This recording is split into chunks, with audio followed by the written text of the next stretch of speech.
Trascendió este fin de semana una carta dirigida por lo menos a Diario 1 de Santa Fe, firmada por Aldo Alurralde, que es el juez federal de Reconquista, un santafesino que ganó el concurso en su momento para ser juez federal allá en el norte de la provincia y que se alejó de la capital.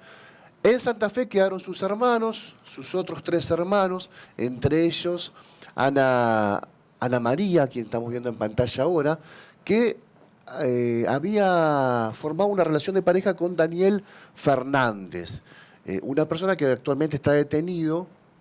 Esa es la cara de Aldo Alurralde, de su hermano.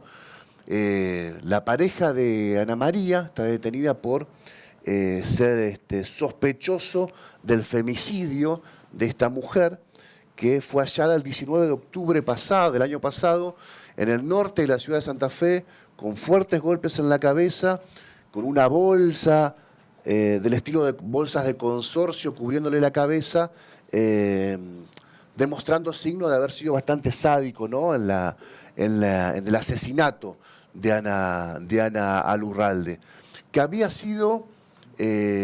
desaparecido de los sectores que frecuentaba 2 días antes de su hallazgo, ya muerta, ya asesinada, y que esto motivó que el hermano, obviamente, con esa investidura, con esas relaciones, claro, tal vez haya motorizado más rápido la búsqueda, ¿no? Esto, por más de que no hubiese estado en el ánimo de un juez, esto sucede así. Sabemos que un juez llega a una comisaría, pide por el paradero de su hermana, no es lo mismo que, lamentablemente, el kiosquero de la esquina lo haga. Digo esto sabiendo que Alurralde no chapeó nunca, por decirlo de alguna manera, de su condición de juez.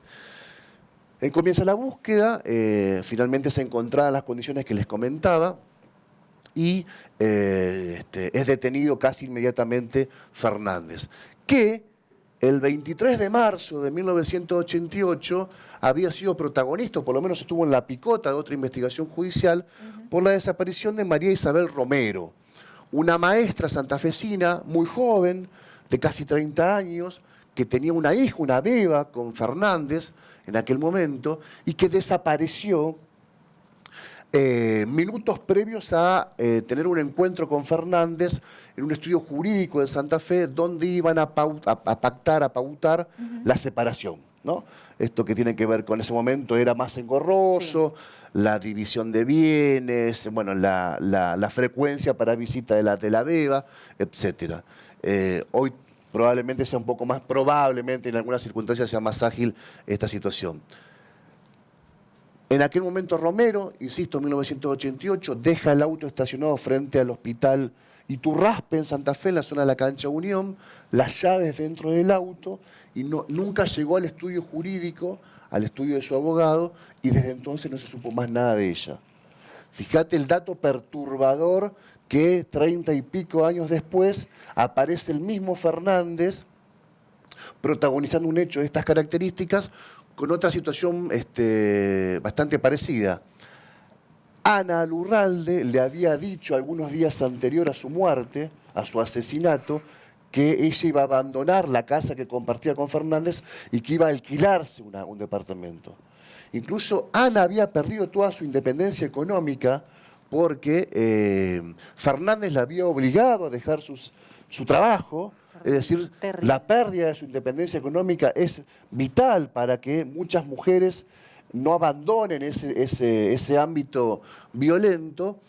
Así todo había conseguido el apoyo de varios familiares y amigos para irse de la casa, y esto, digamos, desencadenó la violencia de Fernández. El juez, en esta carta, que mucho tiempo después del crimen de su hermana hace pública, relata algo que muchas mujeres seguramente se van a sentir identificadas. Dice: nosotros 4 hermanos, nos formamos dentro de una familia patriarcal, un padre fuerte, una figura fuerte, un padre muy presente, una madre en la casa cuidando de sus hijos.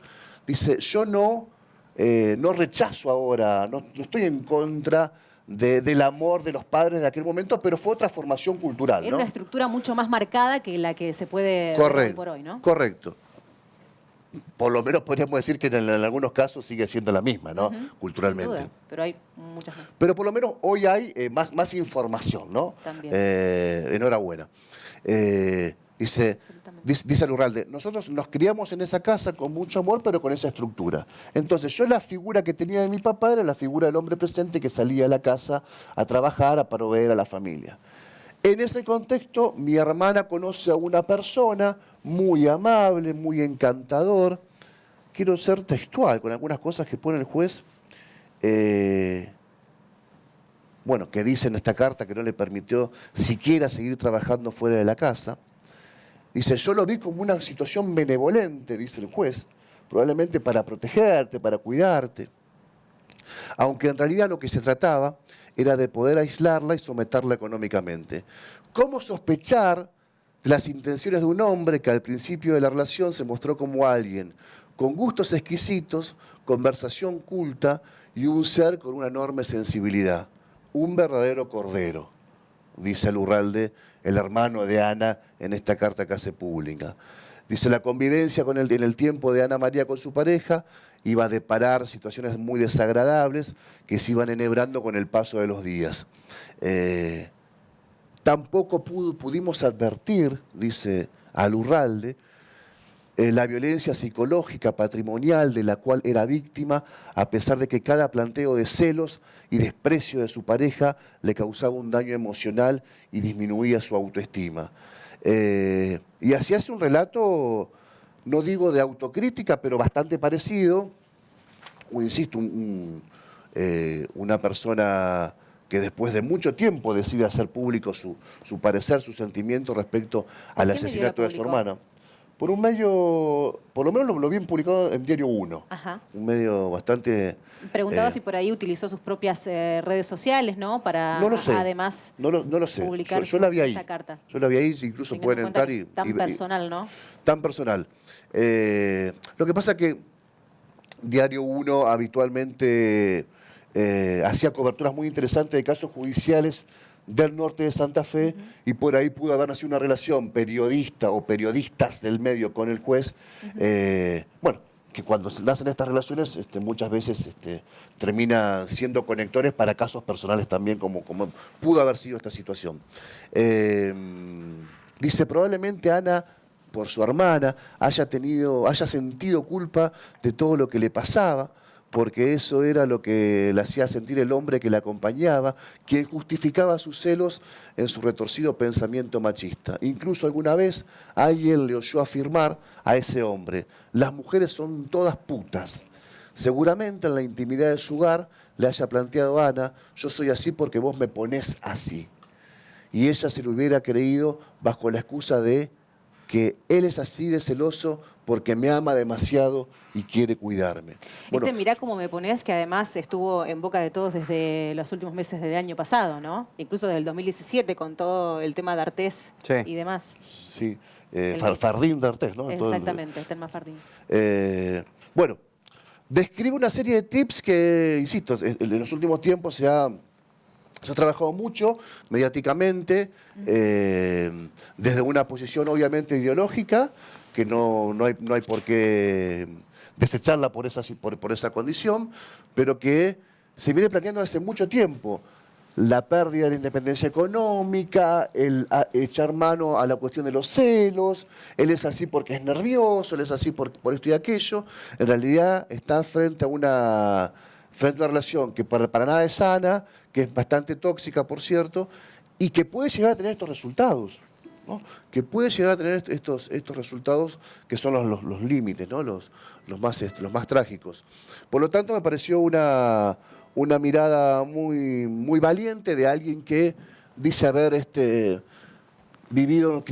criado en un ambiente cultural de otra época, en una familia con valores tal vez más atávicos, más patriarcales, y que tal vez esa concepción no le haya permitido ver lo que era evidente, ¿no? en esa relación. La violencia Así que, insisto, económica que es cada vez más frecuente. Se habla un montón de los diferentes tipos de violencia, vos estabas nombrando hace instantes la psicológica también, pero la económica es mucho más frecuente de lo que realmente se cree y se ve.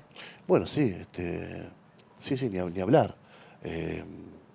Todavía sigue siendo una idea culturalmente extendida y aceptada de que el hombre es el proveedor Exacto. y todo, Sí, todo sí, lo que sí. deriva de eso. Falta de construir todavía muchísimo Sí. en ese sentido. En fin, también relata esto que les decía anteriormente, el 17 de octubre, es decir, 2 días antes de su crimen, del femicidio, descubre Daniel Fernández, el asesino, o el que está detenido, acusado de ser el asesino de Ana Alurralde, descubre que, fíjate vos la persecución, ¿no? Además de su pareja frente a esta mujer. Le abría el teléfono, le controlaba las llamadas y le controlaba la navegación por internet. Descubre que en Google, en el buscador, había buscado o se había interesado Ana María Lurralde en encontrar departamento, en buscar un departamento para irse de ese ambiente, y esto lo termina desencadenando, digamos, la muerte o el asesinato de la mujer.